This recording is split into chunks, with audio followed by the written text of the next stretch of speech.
Imagine a factory manager just outside Nagoya. Let's call him Tanaka-san. Okay. He's looking at two completely contradictory things on his desk right now. Right. The first is the latest sales report, and, well, it's a bloodbath. Really bad. Mm-hmm. It shows export orders have just fallen off a cliff. I mean, the steepest drop in nearly 18 months. Wow. Car parts, the ones destined for the U.S., that business has plummeted. We're talking over 26%. 26%. That's huge. Yeah. Every piece of data is basically screaming that a hurricane is hitting his business. Okay, so a real crisis unfolding in the numbers. Exactly. But then, right next to that grim report, there's a stack of new employment contracts. Okay. So hiring. 9 straight months. His company and others just like it, they've been hiring. 9 months while export orders are collapsing. Precisely. He's about to sign off on bringing more people onto a factory floor that's actually getting quieter by the week. That sounds completely illogical. It is. This is the strange, almost illogical puzzle right at the heart of Japanese manufacturing right now. You've got the numbers flashing bright red. Yeah. But the hiring signs are still firmly on. So on one hand, you have this undeniable crisis, and on the other, this quiet, almost stubborn bet on the future. A bet on the future amidst a storm. It's a contradiction that just doesn't make sense on the surface. And, to really understand it, you have to look past the headlines. Right. And that contradiction, that red crisis data sitting right next to the green hiring sign, that's exactly why we're doing this deep dive today. Okay. We're looking at a Japanese manufacturing sector that seems really caught between an immediate global crisis. Yeah, the storm you mentioned. And this deep, almost unavoidable structural necessity back home. A domestic pressure. Exactly. So our mission here is to unpack this quiet, stubborn bet on the future. What are the structural shifts hitting Japanese industry, and why is their employment strategy so completely decoupled from their immediate sales reality? We need to look beyond those flashing headlines. We do. We need to find the real pressure points, the underlying currents. Okay, let's unpack this then. Starting with the hard data seems like the right place, because those sales reports, they confirm that Tanaka-san's fears. They're absolutely grounded in reality. Yeah, absolutely. This contraction, it's not just a little slowdown, is it? It feels more like a systemic reversal. That's the crucial distinction, I think. If you look at the S&P Global Japan Manufacturing Purchasing Managers Index. Well, PMI, yeah, that's the key one. That's the one. It's our main monthly indicator for what's happening in factories, and the results, well, they're pretty sobering. How sobering? In August 2025, it registered 49.7. Okay, so below 50. Right, and we always talk about that 50.0 mark. That's the line, separating growth from contraction. It is shrinking. It's shrinking, and being below 50.0 for the second consecutive month, that's bad enough. But when you zoom out a bit, look at certain data aggregations, some reports are actually suggesting this contracting streak, this downturn, it's been grinding on for 10 consecutive months now. 10 months? Yeah. A sustained 10-month contraction.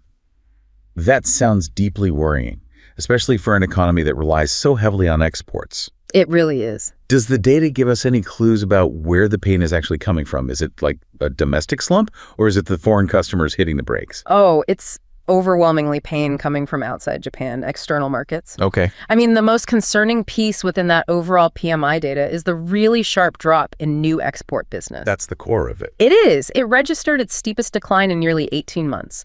We haven't seen a pace of collapse like this since March 2024. Is it widespread or concentrated? It seems pretty broad-based, unfortunately. The report specifically mentioned weaker demand from, virtually all the key international markets at the same time. China, for one, which, is dealing with its own internal economic pressures. Europe, battling high inflation and those tricky energy costs.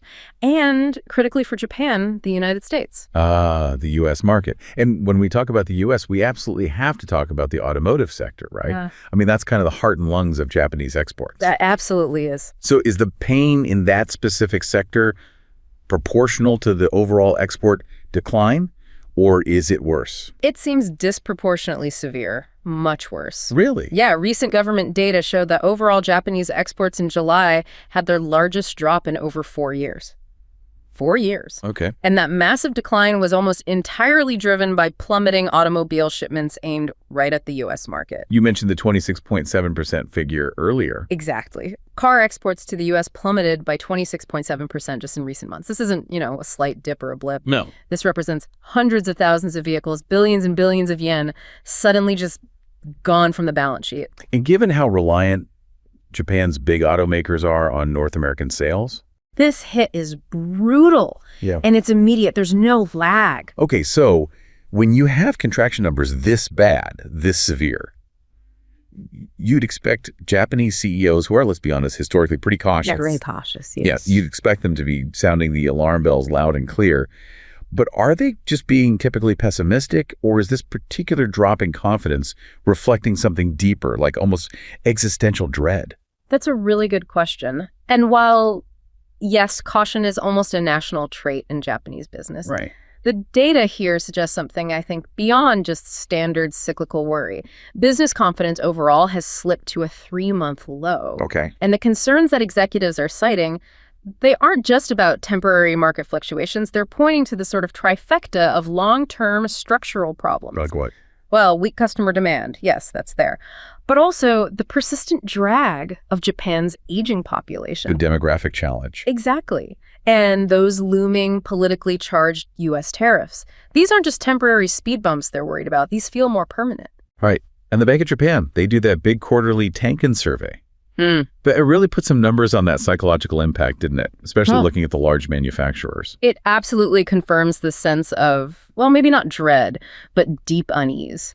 For large manufacturers, their confidence index dropped from a reading of 14 down to 12. Okay, a 2-point drop. It sounds small, but in Tankan terms. In the context of the Tanka survey, which is, highly influential for policy and investment decisions, it signals a really significant shift towards caution. It gets noticed. And if you drill down into the sectors getting hit the hardest, the psychological toll is even more pronounced. They face higher exposure to those specific trade pressures we mentioned. Like steelmakers. Exactly. Steelmakers, for instance, they're caught right in the middle. High U.S. tariffs hitting their products directly. Yeah. And continued weak demand from crucial markets, especially China. Their sentiment didn't just, dip slightly. It plummeted. How bad? From an already negative ANIX grade all the way down to negative 18. Minus 18. That's incredibly pessimistic. It reflects, I think, a recognition that these structural forces, especially those high tariffs and the persistent cost pressures, they're now sort of embedded features of the global market. They're not just temporary disruptions anymore. Okay, that really sets the stage perfectly for our next major point. We've seen the macro data confirming the crisis. Now let's move to the sort of invisible financial pressure cooker that's squeezing these companies. Margin compression. Yes, this is absolutely critical. This is where we shift the focus a bit from volume, how many cars or machines they're selling, to profitability. How much are they actually making on each sale? Right. And the story here is one of persistent margin compression. That financial buffer, the gap between what it costs them to make something and what they can sell it for, it's rapidly vanishing for many Japanese manufacturers. And we kind of know why that gap is closing. Right. It's a two-sided problem. Costs are going up, but prices aren't keeping pace. Precisely. So let's start with the rising costs. Yeah. What exactly is getting more expensive for these companies? Pretty much everything that goes into mass production is seeing upward pressure. You've got rising domestic labor costs, partly due to that demographic pressure we'll talk more about. Okay. You've got high logistics expenses, think global shipping, fuel costs, instability there. Still messy? Still messy, yeah. And critically, raw material costs. This is a big one. Like what material? Essential inputs like specialty steel, aluminum. The prices for these have been driven higher, and you have to say, in part, directly by those high U.S. tariffs. So even if a company isn't exporting directly to the U.S.? Exactly. Even if they sell only domestically or to other parts of Asia, if the whole global supply of steel is distorted because there's a huge 25% U.S. tariff-sucking supply or redirecting flows, those cost increases ripple right through the entire Asian supply chain. Everyone feels it eventually. Okay, so costs are undeniably rising.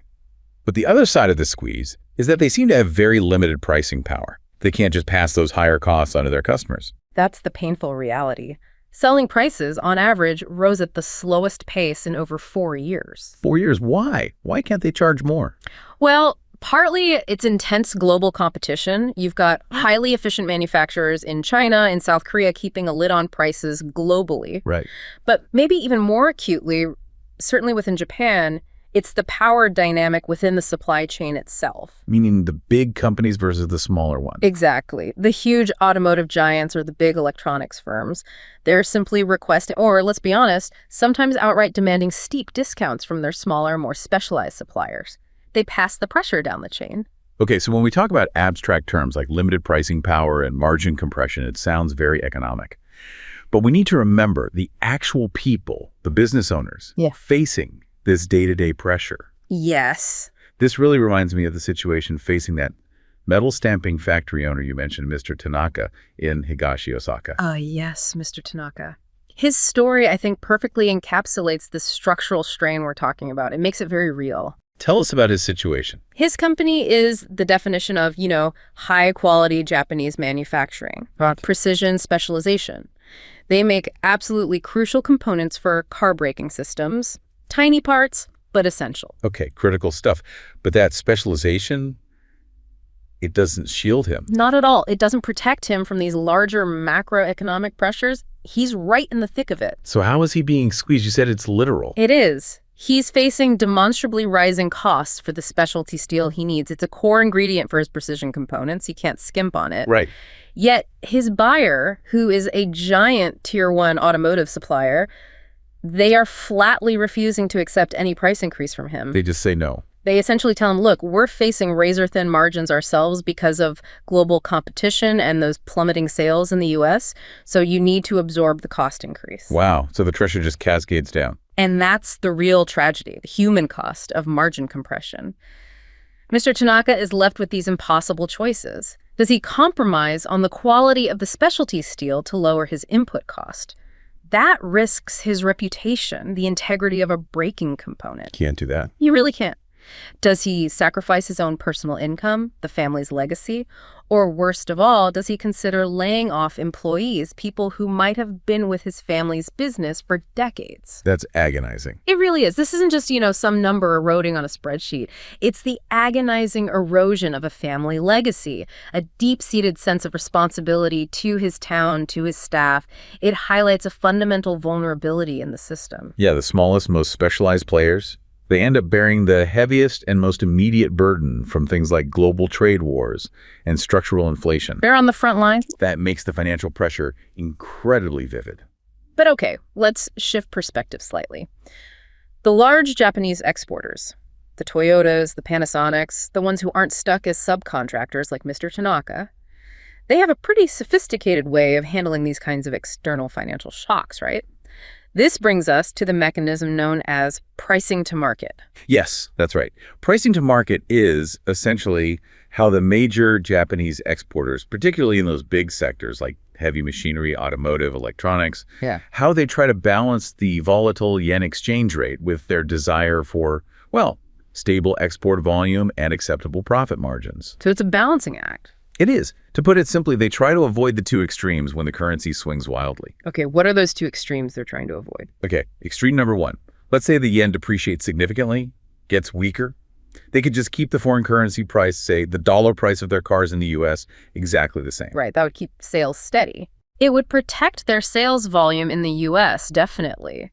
But because each dollar they earn is suddenly worth more yen back home, their profit margins, when calculated in yen, would absolutely balloon. A windfall. A huge windfall. So they'd protect volume, but they might be sacrificing the chance to reinvest those massive profits strategically, or maybe even causing too much disruption. Okay, so that's one extreme. What's the other? Extreme number two is the opposite scenario.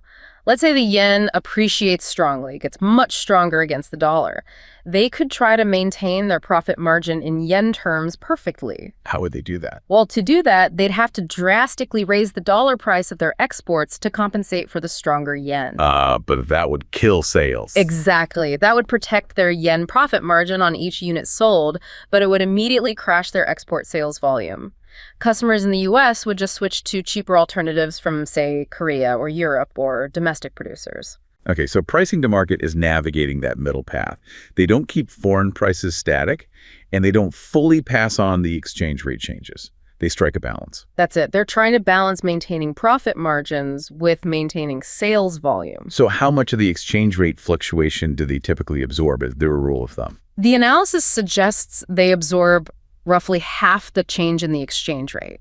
They do this quite aggressively to shield their foreign customers from those wild price swings caused by currency markets. Okay. So for the major exporting industries, we're talking about industrial machinery, electrical machinery, transportation equipment. The finding is that a 10% rise in the yen's value. So an unfavorable move for exporters. Right. That leads to an estimated 4% decline in their export profit margins relative to their domestic sales margins. So they eat 4% of the 10% hit. Precisely. They deliberately sacrifice 4% of their potential margin to protect their market share abroad, to keep their prices relatively stable for the foreign buyer. Now, what's particularly fascinating, I think, is that this response isn't just defensive. It's not just about absorbing pain. The studies show it's symmetrical, right? Yes, that's a key finding, the symmetry factor, as it's sometimes called. Lainey. Meaning, when the yen depreciates, which is a favorable shift for them, making their exports cheaper, or more profitable firms are just as quick and aggressive at raising their export prices in foreign currency terms to build up their profit margins. Grabbing the upside. Exactly. They're just as aggressive doing that as they are at reducing prices or absorbing costs when the yen appreciates. They actively use the exchange rate fluctuation as a tool. So it's not just an accounting headache for them. It's a competitive lever. Very much so. They manage it strategically to maximize or protect their markups across different foreign markets, depending on the currency movements. Okay, now I want to dig into a slightly more technical, but I think crucial detail here. This idea of short-run overshooting. The data suggests that for certain sectors like electrical machinery and transportation equipment, cars, basically, the immediate short-run response of their profit margins to a currency swing is actually greater than the long-run response. Why does it overshoot in the short term? What causes that spike in volatility? Right. This is a direct consequence of how they handle invoicing what currency they write the bill in. Okay. Think of it this way. If a Japanese automaker, say Toyota, invoices its exports to its dealership network in the U.S. in dollar terms. Which is common. Very common. They're essentially locking in a dollar price for a shipment, maybe for a few months based on the contract. Got it. Now imagine the yen suddenly appreciates sharply. The yen gets much stronger against the dollar overnight or over a week. Okay. That dollar payment they receive from the U.S., which was fixed in the contract, when it gets converted back into yen, it immediately translates into significantly fewer yen than they expected when they set the price. Okay. So their yen-denominated revenue from that locked-in dollar price automatically just drops like a stone in the short term. Exactly. It's an automatic hit to their revenue simply because of the currency conversion rate changing after the price was set. And that drags the profit margin down with it. Precisely. That automatic reduction in yen revenue causes the yen-denominated profit margin to fall sharply, often much more than the firm might have strategically intended for the long run. It's an automatic financial consequence of the currency move hitting those pre-existing dollar invoices. It's not initially a strategic pricing decision by the firm. I see. So the initial hit is almost mechanical. Yes. Then, in the subsequent months, the firm adjusts. They make their strategic choice. They might adjust their future export pricing, maybe tweak production, to pull that margin back up towards their desired long-run target, effectively correcting that initial automatic overshooting caused by the invoices. Okay, that makes sense. It's a finance-driven mechanism forcing a later strategic correction. Exactly. So let's try to synthesize this whole section on the squeeze. The structural strain on these manufacturers is really a dual vulnerability. On one side, they face rising input costs they often can't pass on, especially the smaller players like Mr. Tanaka. Right, the margin compression from costs. And on the other side, even the big players are engaged in this sophisticated but ultimately costly game of sacrificing margins pricing to market just to manage yen fluctuations and protect their crucial market share abroad. A constant battle on two fronts. All of this combines to make the overall operating environment intensely unprofitable, or at least much less profitable than it used to be. Definitely squeezing profitability. Which brings us back full circle to that baffling paradox we started with. If things are this tough, if profitability is being ground down this badly, Why on earth are they hiring? 9 straight months of adding staff. This is it. This is the absolute critical juncture of our deep dive. Why the green shoots of hiring amidst the red ink of financial performance? Yeah. And the answer, fundamentally, is that this employment growth is decoupled from the immediate financial health of the company. It's not really about short-term expansion plans. It's not because they expect a flood of orders next month. Almost certainly not. It's about long-term structural necessity. And that necessity is driven overwhelmingly by demographics. Necessity driven by Japan's aging population challenge, right? That looming retirement wave. Precisely. We absolutely need to frame this job growth not as some optimistic signal about next quarter's export orders. It's not that at all. What is it then? It's better understood, I think, as a desperate act of structural replacement. Replacement. Yes. Japanese companies are, of course, hoping for future demand increases eventually. But their most immediate, most crippling concern is replacing the massive wave of impending retirees coming down the pike. They have to hire just to stand still, essentially. In many cases, yes. If they don't hire someone like Yui, the young worker we'll talk about now, even if orders are slow, the entire assembly line might genuinely have to shut down when the bulk of the experienced older workers retire in, say, 5 or 10 years. So they're playing a long game. A risky one, maybe? A very long and definitely risky game. It's a strategic necessity to manage the demographic decline that is already baked into Japan's future. They're hiring into the void. Okay, so that headline figure, Japanese manufacturing jobs are up, it's actually hiding a much deeper, much more anxious reality about generational replacement and the future viability of the workforce itself. That's a great way to put it. Anxious reality. But we can see this dynamic really clearly when we look at the actual experience of young workers who are entering the manufacturing sector right now. Absolutely. That raw statistic, 9th straight month of job growth, becomes incredibly human and frankly quite concerning when you look at the experience of someone like, let's call her Yui, a young assembly line worker down in the Kyushu region. Okay, tell us about Yui's situation. What's her reality? Well, Yui was likely very relieved initially to find a stable manufacturing job in her hometown. Avoiding the need to migrate to the big cities like Tokyo or Fukuoka for work. Keeping local communities alive. That's the hope. But the reality she found on her factory floor quickly defines the structural crisis we're talking about. Oh, so? She finds she is one of the only people under 40 in her entire section, maybe just a handful. Wow, really? Yes. Her company is indeed hiring, fulfilling that statistic.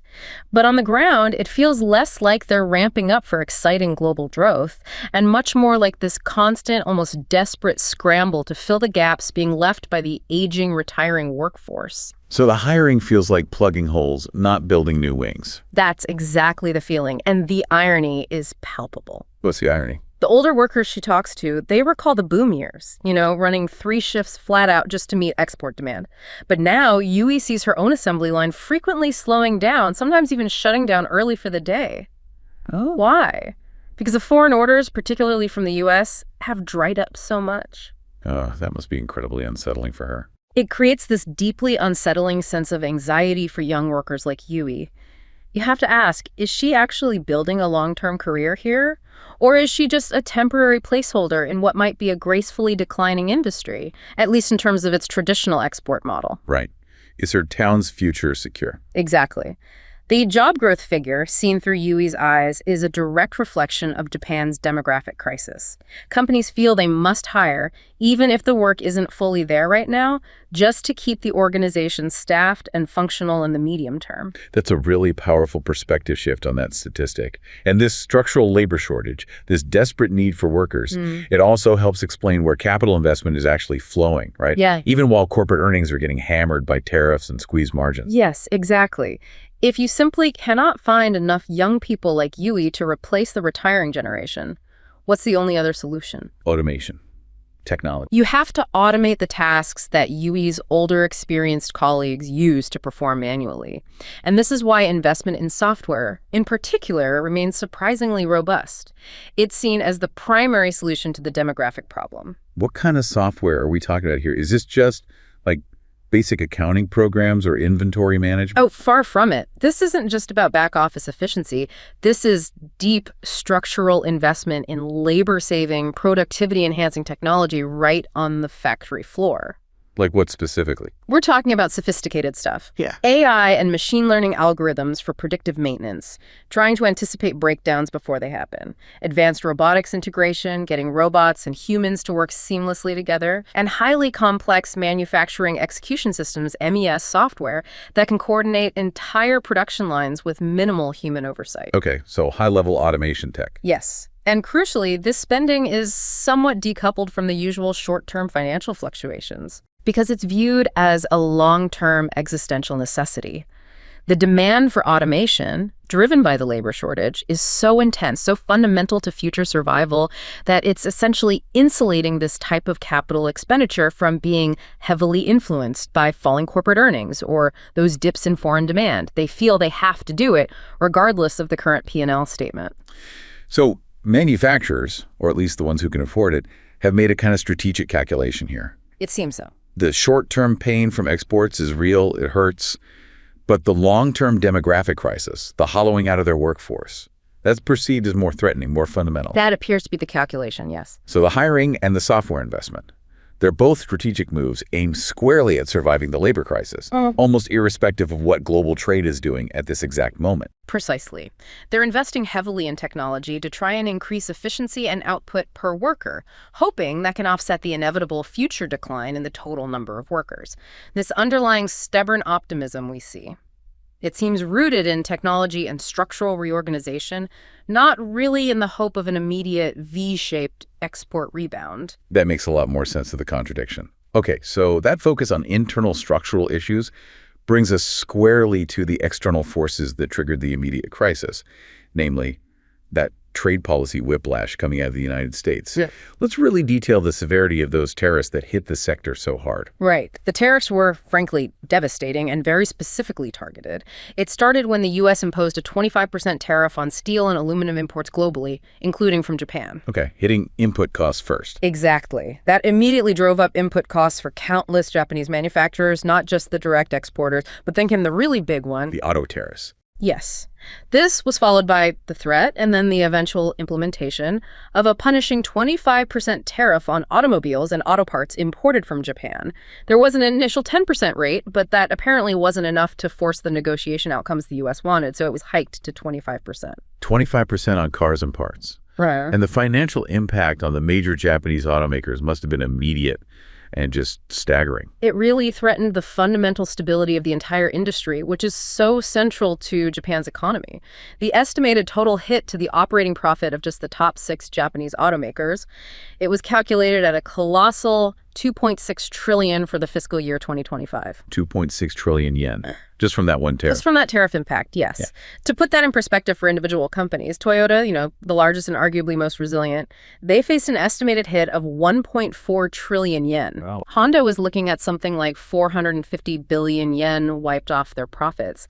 And the smaller, more export-dependent firms like Mazda and Subaru, they felt the pain even more acutely. Some actually recorded net losses in the periods immediately after the tariffs hit full force. So they were really bleeding. They were. They were forced into this desperate scramble to find cost efficiencies anywhere they could.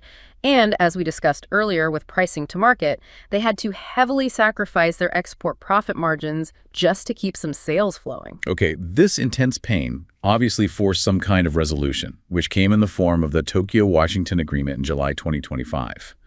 It was widely reported as a trade deal, but looking at the details, it seems more like a massive strategic exchange, almost a transaction. I think strategic realignment is a very good way to describe it. Japan essentially paid a very heavy price to buy down some, but definitely not all, of the market risk created by the tariffs. What relief did it actually provide? The main relief was lowering those crippling U.S. tariffs on Japanese goods, autos, parts, etc., down to a new baseline rate of 15%. Okay, so down from 25% to 15%, that's a significant reduction. It is significant relief, yes. But critically, it's still 6 times higher than the long-standing pre-trade war rate, which was only about 2.5%. So better, but still historically very high. Right, not a return to the old normal. Yeah. And what was the price Japan paid for that 10 percentage point reduction in tariffs? A very steep price. Japan committed to a massive $550 billion investment package into the United States. $500 billion. Yes. And crucially, this isn't just, generic portfolio investment buying U.S. stocks or bonds. It is highly targeted, strategically mandated investment. Mandated for what? It's specifically designed to shore up core American industrial power and supply chain security. The funds are earmarked for specific sectors: energy infrastructure, semiconductor manufacturing and R&D, critical minerals processing, pharmaceuticals, and even commercial and defense shipbuilding. Things the U.S. identified as strategic vulnerabilities. And there was a catch about the profits from that massive investment too, wasn't there? Something that reveals the U.S. objective wasn't just about getting investment dollars, but about industrial control. Exactly. That's a crucial detail. The deal stipulated that the U.S. government or U.S. entities would effectively retain 90% of the profits generated by this huge $550 billion Japanese investment vehicle. 90%. So Japan puts up the capital. Japan puts up the capital, takes the risk, but the U.S. reaps the vast majority of the financial upside. What does that achieve for the U.S.? It ensures that Japan's capital is directly used to rebuild and solidify American industrial power, particularly in those critical strategic sectors like semiconductors and minerals. It helps secure domestic U.S. supply chains while the U.S. maintains control over the financial returns and, really importantly, the long-term operational framework of those investments.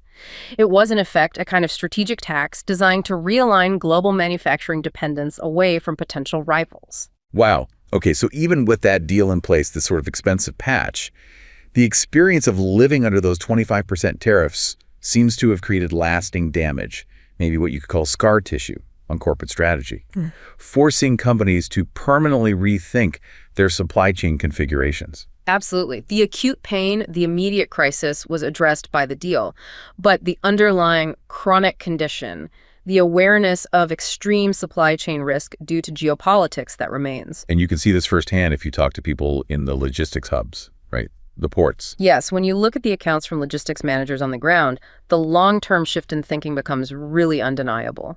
Yeah, I came across an anecdotal account, I think it was from a logistics manager, let's call him Haruto, who works at the massive port of Nagoya, a key export hub. Okay.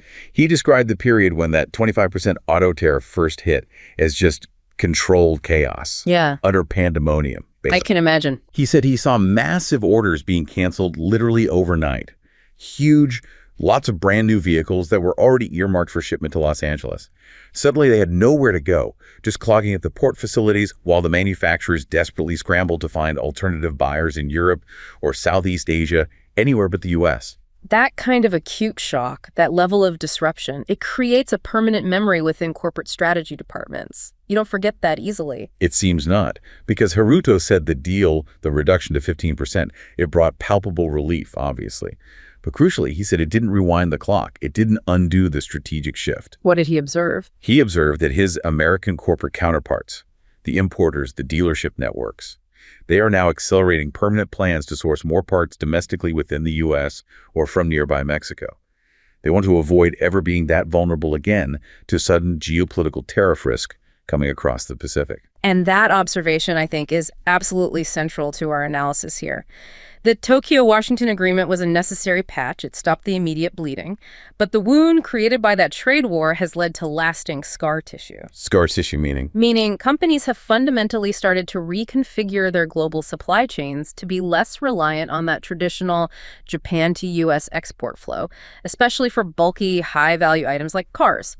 This implies that even if global demand for cars fully recovers someday, the baseline volume of finished goods shipped directly from Japanese ports to the U.S. market will likely remain structurally lower than the pre-tariff levels. The map has been redrawn. Okay, so if high U.S. tariffs are essentially the new normal, maybe not 25%, but a persistent 15% instead of the old 2.5%, what is the inevitable strategic response for Japanese manufacturers, especially the automakers? Where do they go from here? Adjustment, consolidation, and offshoring. That seems to be the trajectory. Unpack that. Well, first, the Japanese automakers are accelerating already planned aggressive cost-cutting measures, focusing on things like shared vehicle platforms, more component sharing between models, greater factory efficiency, just squeezing costs wherever possible. Okay, internal belt tightening. Yes. But perhaps more importantly, and more structurally significant, is the shift of actual production overseas. Specifically, moving more final assembly and major component production into the USMCA zone, that's the US, Canada, Mexico Free Trade Area. Why there? To bypass the 15% tariff entirely. If the car is assembled in Tennessee or Ontario or Guanajuato using enough North American content, it doesn't face that import tariff when sold in the US. This structural shift seems almost inevitable in the medium to long term. And we've seen concrete signs of this reflected in some of the major alliance talks and partnership announcements recently, haven't we? Absolutely. The sheer cost pressure and the need for massive scale to compete in this new tariff environment is clearly driving consolidation and deeper collaboration. What examples come to mind? Well, we've seen major discussions reported, for instance, about a potential collaboration between Nissan and Honda, two fierce rivals, historically, to possibly co-produce certain large vehicles, like pickup trucks, perhaps at Nissan's existing U.S. plants to share costs and investment burdens. Interesting. Similarly, Toyota, while huge, is also expanding its existing collaborations with other large players like Mazda and Subaru, likely pooling resources for things like EV development and potentially sharing North American production facilities more extensively. So alliances become crucial. They do. One auto executive was quoted anonymously saying that, realistically, only Toyota has the sheer financial strength and scale to weather this high tariff crisis entirely alone. The others, he suggested, will likely be compelled into deeper strategic alliances or significant restructuring just to maintain a viable footprint in the highly protected but still crucial North American market. This really does sound like the end of an era, doesn't it? The age where Japanese manufacturing physically dominated the export flow from Japan to the U.S. That seems to be giving way to a new era where Japanese capital investment dominates production located within the U.S.-Mexico region. I think that's a very accurate summary of the structural reality we're observing unfold. The pain isn't merely cyclical this time. It feels existential for their traditional export model, forcing a fundamental and likely permanent overhaul of their global operating strategy. Okay, so this deep dive has, I think, very clearly shown that the Japanese manufacturing sector isn't just facing a normal cyclical downturn because global demand is a bit weak right now. It's facing something much bigger. A monumental structural adjustment. Yes, a structural adjustment being driven by really three powerful, non-negotiable forces all hitting at the same time. What are those three again? Let's recap. First, that persistent margin erosion we talked about, caused by rising input costs clashing with limited pricing power. The squeeze, yes. Second, the global trade reconfiguration, led primarily by those protectionist U.S. tariffs, which is actively forcing production to move overseas, out of Japan. The offshoring pressure. Right.